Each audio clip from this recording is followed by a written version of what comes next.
언젠가 보았던 글 가운데 웨이트의 법칙이라고 하는 짧은 글이 있었습니다. 그 내용을 제가 잠깐 소개를 하면, 스완스라고 하는 사람은 책에서는 찾을 수 없는 비즈니스 규칙 33가지라고 하는 책에서 웨이트의 법칙이라고 하는 내용을 소개를 합니다.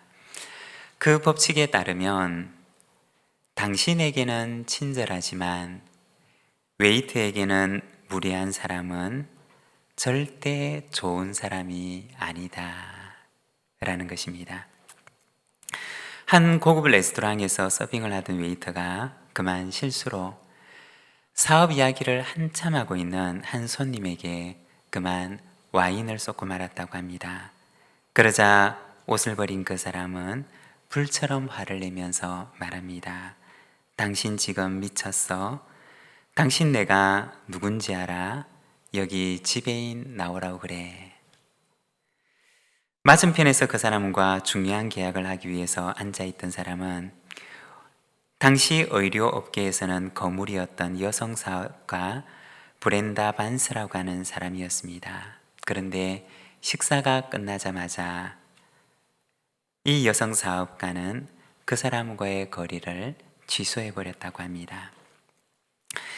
유명한 IT 기업의 대표였던 데비드 굴드라고 하는 사람도 이와 비슷한 상황을 겪었는데, 와인을 쏟았던 웨이터에게 같이 식사를 하고 있던 사람은 이렇게 말을 했다고 합니다. 마침 아침에 샤워를 하지 못하고 나왔는데 잘 됐네요. 양복도 사실은 싸구려니까 너무 신경 안 써도 괜찮아요. 그리고 그 모습을 보았던 데이브 굴드라고 하는 사람은 그 자리에서 그 계약을 체결했다고 합니다. 웨이트 법칙이라고 하는 글을 썼던 이 스완스라고 하는 사람은 다른 것은 몰라도 이 법칙만큼은 예외가 없이 정확하다라고 기록을 합니다. 자신보다 지위가 낮다고 여겨지는 사람에게 어떻게 대하는가가 그 사람이 어떤 사람인지를 말해준다는 것입니다. 내가 누군가를 대하는 방식, 그것이 바로 나의 인격이고 나의 숨겨져 있는 참모습이라는 것입니다. 그런데 이것은 사람뿐만 아니라 아마 모든 대상에게 마찬가지일 것입니다. 그 대상이 동물이든지 식물이든지 우리가 피조물을 대하는 방식이 하나님께서 보실 때는 바로 우리의 모습일 것이라는 것입니다. 하나님께서는 우리를 모든 피조물들의 청지기로 세워주셨습니다. 우리를 청지기로 세워주신 창조주 하나님을 기억하며 피조물을 향한 청지기의 사명을 잘 감당하는 하나님의 좋은 청지기들이 되시기를 바랍니다. 오늘은 우리가 창조에 대한 세 번째 주제로 창조, 피조물의 탄식이라고 하는 제목을 가지고 우리가 말씀을 함께 묵상하고자 합니다. 오늘 우리가 로마서 말씀을 함께 읽었는데, 이 로마서 말씀에 보면 탄식을 하고 있는 세 가지 주체에 대해서 이야기를 합니다. 누가 탄식을 하고 있느냐? 오늘 말씀에 보면 먼저 피조물의 탄식에 대해서 말씀을 합니다. 22절에 보면 피조물이 다 이제까지 함께 탄식하며 함께 고통을 겪고 있는 것을 우리가 아느니라. 여기 보면 탄식하는 피조물에 대해서 말씀을 합니다. 그리고 두 번째는 탄식하는 사람에 대해서 말하는데, 23절의 말씀을 보게 되면 그뿐 아니라 또한 우리, 곧 성령의 처음 익은 열매를 받은 우리까지도 속으로 탄식하여 양자될 것, 곧 우리 몸의 속량을 기다리느니라 고 말씀을 합니다. 여기에서는 사람의 탄식, 특히 하나님의 자녀들의 탄식에 대해서 말씀을 합니다. 피조물만 탄식할 뿐만 아니라 사람도, 하나님의 자녀들도 탄식한다고 말씀을 합니다. 그리고 세 번째는 성령님의 탄식에 대해서 말씀을 하는데, 오늘 우리가 읽었던 본문 바로 다음에 나오는 26절의 말씀을 보면 이렇게 말씀을 합니다. 이와 같이 성령도 우리의 연약함을 도우시나니 우리는 마땅히 기도할 바를 알지 못하나 오직 성령이 말할 수 없는 탄식으로 우리를 위하여 친히 간구하시느니라. 여기 보면 하나님의 자녀들을 위해서 탄식하시며 기도하시는 성령 하나님의 탄식에 대해서 말씀을 합니다. 이 로마서 말씀은 오늘 우리가 살아가는 이 시대를 탄식의 시대라고 말씀을 하십니다. 모든 피조물들이 탄식하고 있고 또한 사람도 탄식하며 성령 하나님마저도 탄식하며 우리를 위해 기도하시는 이 시대 속에 우리는 살아가고 있다는 것입니다. 그런데 그 탄식은 희망이 없는 절망의 탄식이 아니라 구원의 날을 기다리고 있는 소망 중에 있는 탄식임을 말씀을 하십니다. 오늘은 우리가 창조에 관한 주제 가운데 특별히 인간과 피조물에 대해서 로마서 말씀을 통해 이 말씀을 함께 묵상하고자 합니다. 성경은 인간과 피조물에 대해서 무엇이라고 또 어떻게 말씀을 하고 있을까요? 오늘은 함께라고 하는 키워드를 가지고 우리가 세 가지를 함께 묵상을 하고자 합니다. 먼저 첫 번째는 함께 탄식하다입니다. 19절에서 20절 말씀을 보면 피조물이 고대하는 바는 하나님의 아들들이 나타나는 것이니 피조물이 허무한 데 굴복하는 것은 자기 뜻이 아니요 오직 굴복하게 하시는 이로 말미암음이라. 이어지는 22절 우리가 함께 봉독하겠습니다. 피조물이 다 이제까지 함께 탄식하며 함께 고통을 겪고 있는 것을 우리가 아느니라. 아멘. 여기 이 로마서 말씀을 보게 되면 인간과 피조물 이 두 존재를 함께라고 하는 단어를 가지고 하나로 묶고 있는 것을 보게 됩니다. 피조물이 다 이제까지 함께 탄식하고 함께 고통을 겪고 있는 것을 우리가 안다고 말씀을 합니다. 누구와 함께 고통을 받고 누구와 함께 탄식한다는 말일까요? 피조물이 우리와 함께 사람과 함께 고통하고 탄식한다는 말입니다. 우리가 성경을 보게 되면 하나님께서는 인간의 운명과 피조물의 운명을 하나로 묶어 놓으시는 것을 보게 됩니다. 창세기 3장의 말씀을 보게 되면 인간의 타락과 그리고 타락에 따른 죄의 결과에 대해서 하나님께서 말씀하십니다. 그런데 그 말씀을 보면 인간의 타락의 결과를 인간만이 걸머지는 것이 아니라 인간의 타락에 대한 그 결과를 온 피조물이 함께 지게 됨을 말씀하십니다. 창세기 3장 17절에서 19절 말씀을 보면 아담에게 이르시되 내가 내 아내의 말을 듣고 내가 내게 먹지 말라 한 나무 열매를 먹었은즉 땅은 너로 말미암아 저주를 받고 너는 내 평생에 수고하여야 그 소산을 먹으리라. 땅이 내게 가시덤불과 엉겅퀴를 낼 것이라. 내가 먹을 것은 밭의 채소인즉 내가 흙으로 돌아갈 때까지 얼굴에 땀을 흘려야 먹을 것을 먹으리니 내가 그것에서 취함을 입었음이라. 너는 흙이니 흙으로 돌아갈 것이니라 하시니라. 여기 보면 인간의 타락과 그리고 그 타락에 대한 결과에 대해서 하나님께서 말씀을 하십니다. 그런데 창세기 3장 17절에 보면 인간이 타락을 했는데 하나님께서는 말씀하시기를 땅은 너로 말미암아 저주를 받고 라고 말씀을 하십니다. 인간의 죄와 그로 인한 타락의 결과를 인간만이 아니라 온 땅이 그 고통을 함께 지게 될 것임을 말씀하셨던 것입니다. 여러분, 이것이 바로 인간의 책임이라고 하는 것입니다. 여러분, 청지기의 책임이라고 하는 것은 얼마나 중요한지 모릅니다. 좋은 청지기를 만나게 되면 온 집이 평안하지만 그렇지 않은 청지기를 만나게 되면 온 집이 그 불의한 청지기로 인해서 고통을 당하게 되는 것입니다.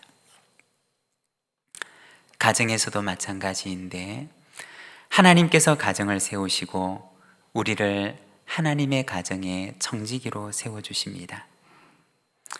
그런데 우리가 좋은 청지기가 되어서 그 청지기의 직분을 잘 감당하면 온 집이 평안하고 모든 자녀들이 행복하지만 그렇지 못하면 온 가정이 불행해질 수밖에 없다는 것입니다.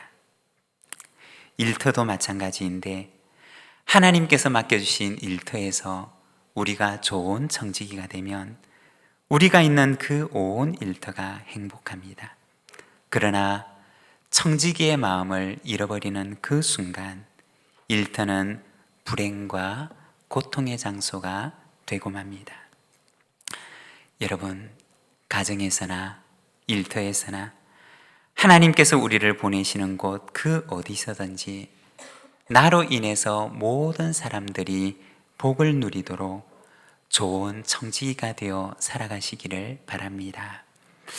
성경에 보면 하나님께서 세상을 만드시고 마지막 날에는 하나님의 형상을 담은 사람을 창조하십니다.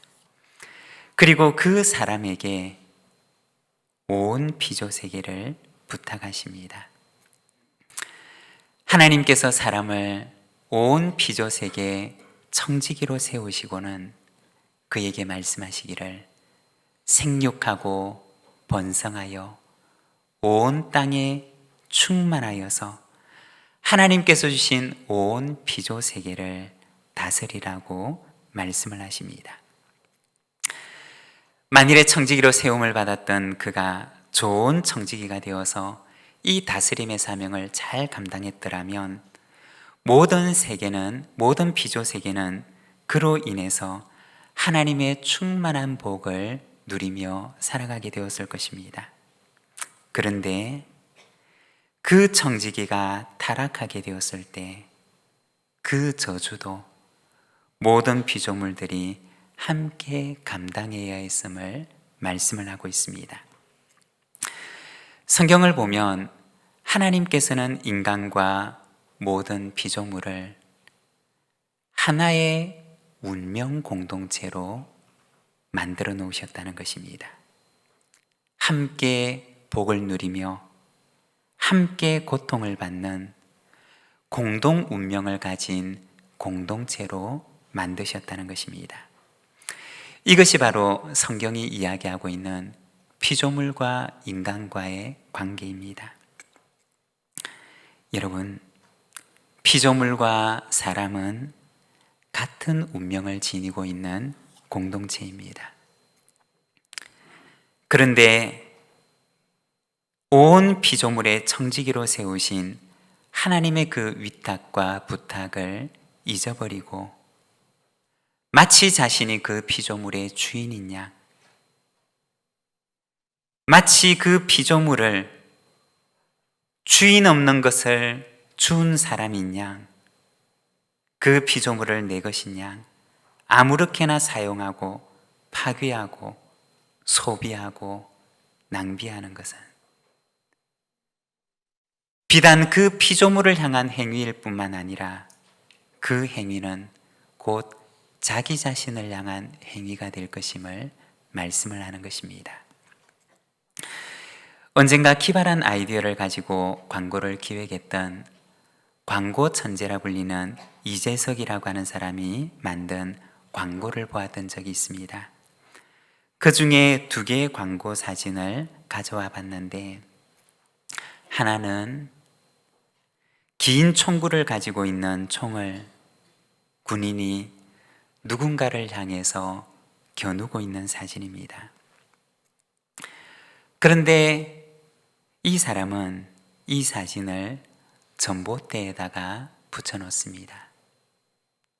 그러니 누군가를 겨누고 있던 그 길다란 총의 총부리가 자신을 겨누고 있는 모습이 되고 맙니다. 2번째 사진은 어느 한 공장에 총부리가 뚝 잘려져 있는 권총의 사진을 설치해 놓습니다. 그런데 그 건물 위에 설치되어져 있는 굴뚝이 마치 잘려나간 권총의 총부리처럼 연결되어 있습니다. 그리고 총부리처럼 보이는 그 굴뚝의 끝에서는 마치 방금 총을 쏜 것처럼 연기가 모락모락 피어나고 있습니다. 성경에 보면 하나님께서는 피조물과 인간을 하나의 운명으로 묶여 있는 공동체로 만드셨다는 것입니다. 피조물을 향하여서 아무 생각 없이 무작정 쏘아대는 파괴적인 행위들은 결국에는 같은 운명을 지니고 있는 자기 자신을 향한 행동들이 될 것이라는 것입니다. 로마서에서 이야기를 하고 있는 이 첫 번째 함께는 함께 탄식하는 피조물입니다. 그리고 2번째는 함께 영광에 이르다 입니다. 21절 말씀을 우리가 자막을 보면서 함께 봉독하겠습니다. 그 바라는 것은 피조물도 썩어짐의 종노릇한 데서 해방되어 하나님의 자녀들의 영광의 자유에 이르는 것이니라. 여기 이 로마서 말씀을 보게 되면 피조물들의 바램에 대해서 이야기를 합니다. 피조물들도 바라고 소망하고 기다린다는 것입니다. 무엇을 바라고 기다리고 소망하느냐? 하나님의 자녀들처럼 썩어질 운명에서 해방되어 영광의 자유에 이르는 바로 그것을 바란다는 것입니다. 몇 주 전에 한 방송사의 다큐멘터리에서 방영되었던 녹색 동물이라고 하는 프로에 대해서 소개를 했던 적이 있습니다. 거기에 보면 아무런 생각도 사고도 하지 못하고 그냥 가만히 서 있기만 한 것 같은 식물의 생태계를 관찰을 하는데, 그런데 이 식물의 모습들을, 살아가는 모습들을 내밀하게 들여다보게 되면 오히려 이 식물들은 동물들보다 더 지능적으로 행동을 하더랍니다. 지능적으로 굶주림을 해결하고 짝짓기를 하고, 그리고 번식을 위해서 온갖 지혜를 동원을 하고, 그리고 때로는 굶주림을 해결하기 위해서 마치 식물이 걸어 다니는 것처럼 자리를 이동하더라는 것입니다. 다만 동물들과는 다른 방식으로, 그리고 너무나 천천히 행동을 하기 때문에 사람들이 잘 알아차리지 못할 뿐이라는 것입니다. 아무런 생각도 사고도 하지 못하는 것 같은 이 피조물들도 아무런 바램이나 소망이 없는 것이 아니라 로마서 말씀을 보게 되면 그들도 애타게 바라고 기다리는 것이 있는데, 하나님의 자녀들이 장차 누리게 될 영광의 자유에 이르게 되기를 그들은 소망하고 기다린다고 말씀을 합니다. 피조물의 소망, 피조물의 바램과 기다림에 대한 말씀입니다.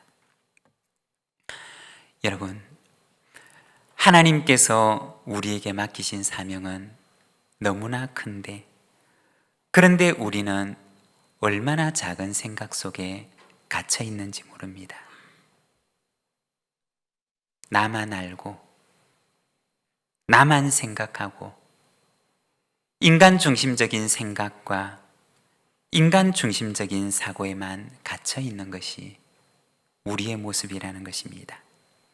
나만 좋으면 됐지, 나만 편하고 유익하면 됐지 라고 생각하며 하나님께서 우리에게 위탁하신 그 피조물을 함께 생각하지 못하는 것이 바로 우리의 작은 이기심과 우리의 생각의 한계라는 것입니다.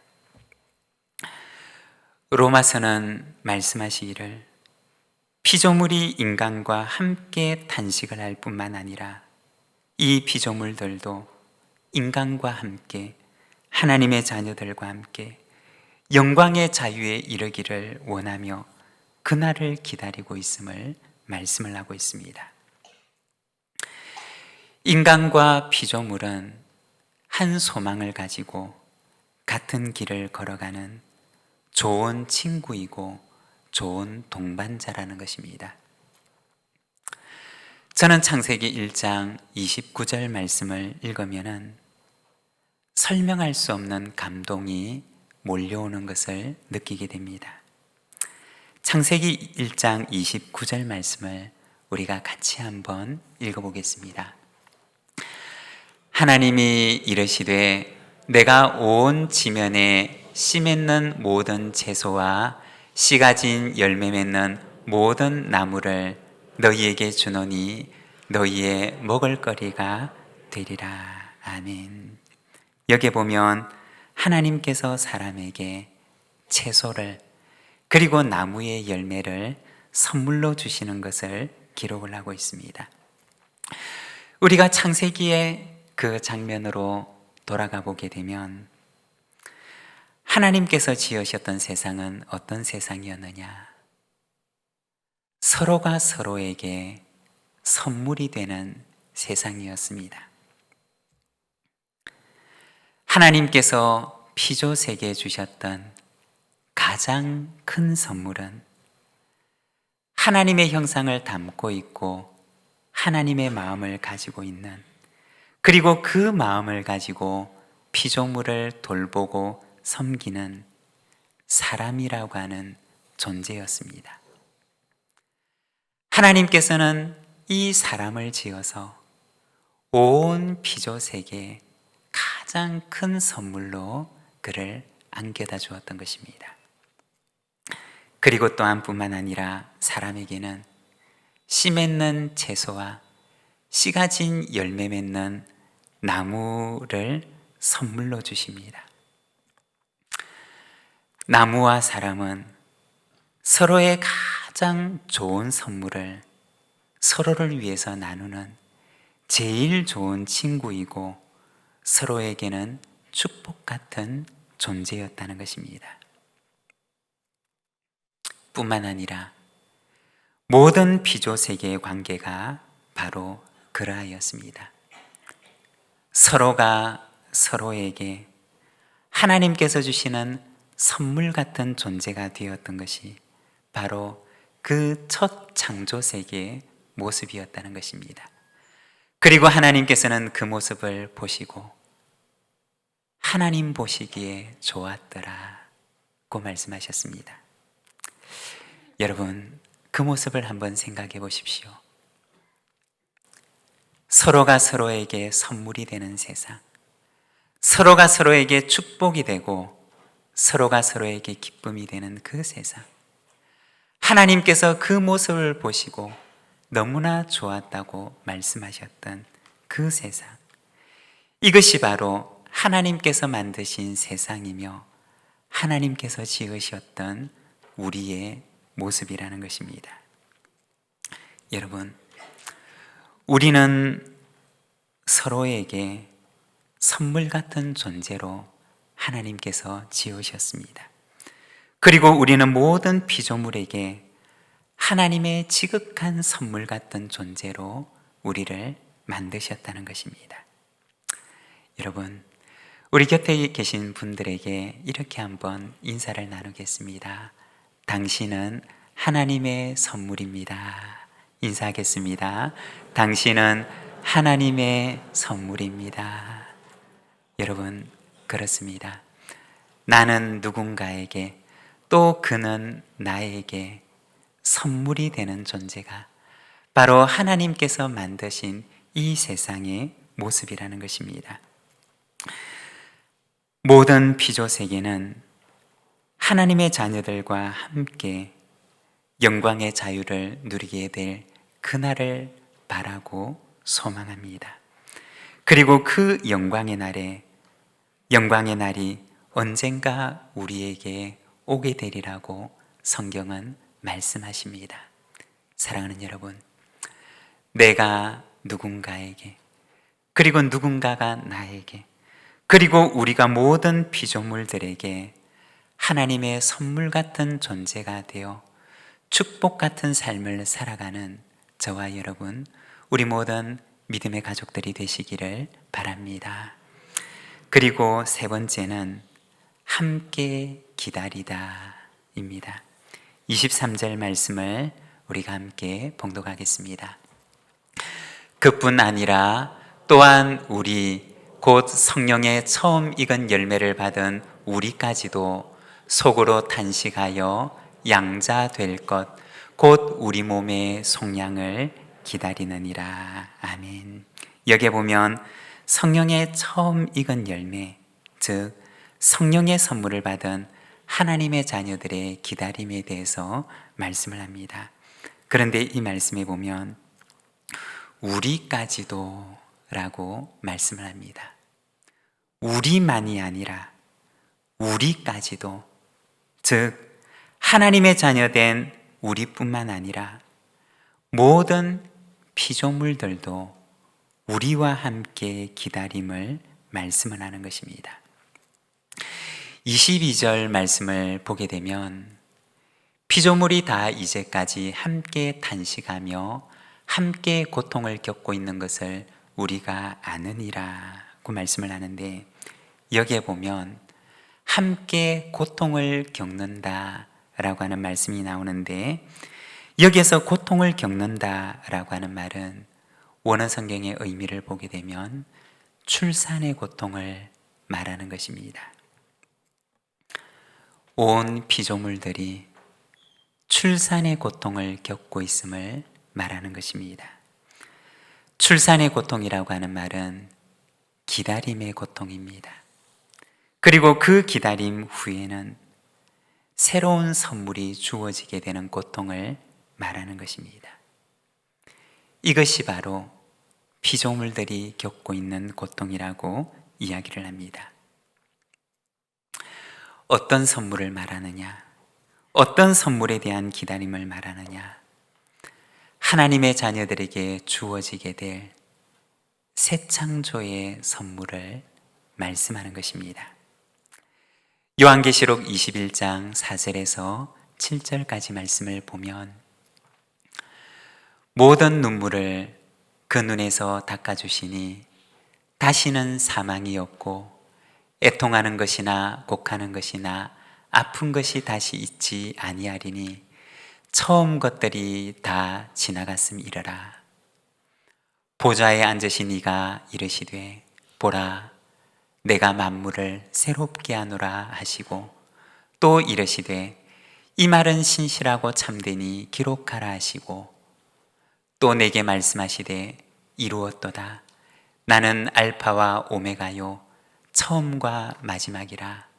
내가 생명수 샘물을 목마른 자에게 값없이 주리니 이기는 자는 이것들을 상속으로 받으리라. 나는 그들의 하나님이 되고 그는 내 아들이 되리라.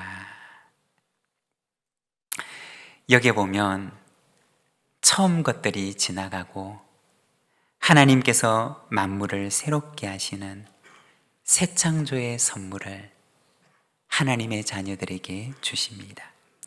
또한 하나님의 자녀들에게 주시는 이 선물을 사람도 모든 피조물도 함께 그날을 기다리고 있음을 말씀하십니다. 사랑하는 여러분, 하나님께서는 만물의 주인이십니다. 하나님께서는 모든 피조 세계의 주인이십니다.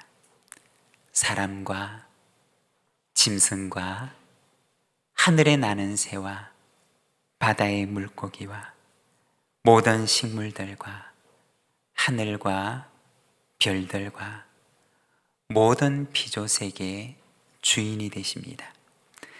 그리고 하나님의 형상을 담고 있는 우리를 좋은 청지기로 세우셔서 모든 피조 세계를 향한 선물로 주십니다. 하나님께서 지으신 이 세상 가운데서 우리의 존재가 선물과 같은 존재가 되기를 원합니다.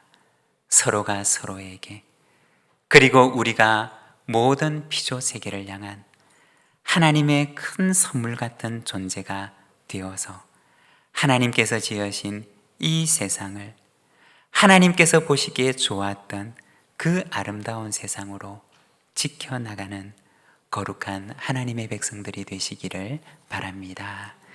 오늘 우리에게 주신 말씀을 생각하면서 우리 함께 묵상하며 기도하겠습니다.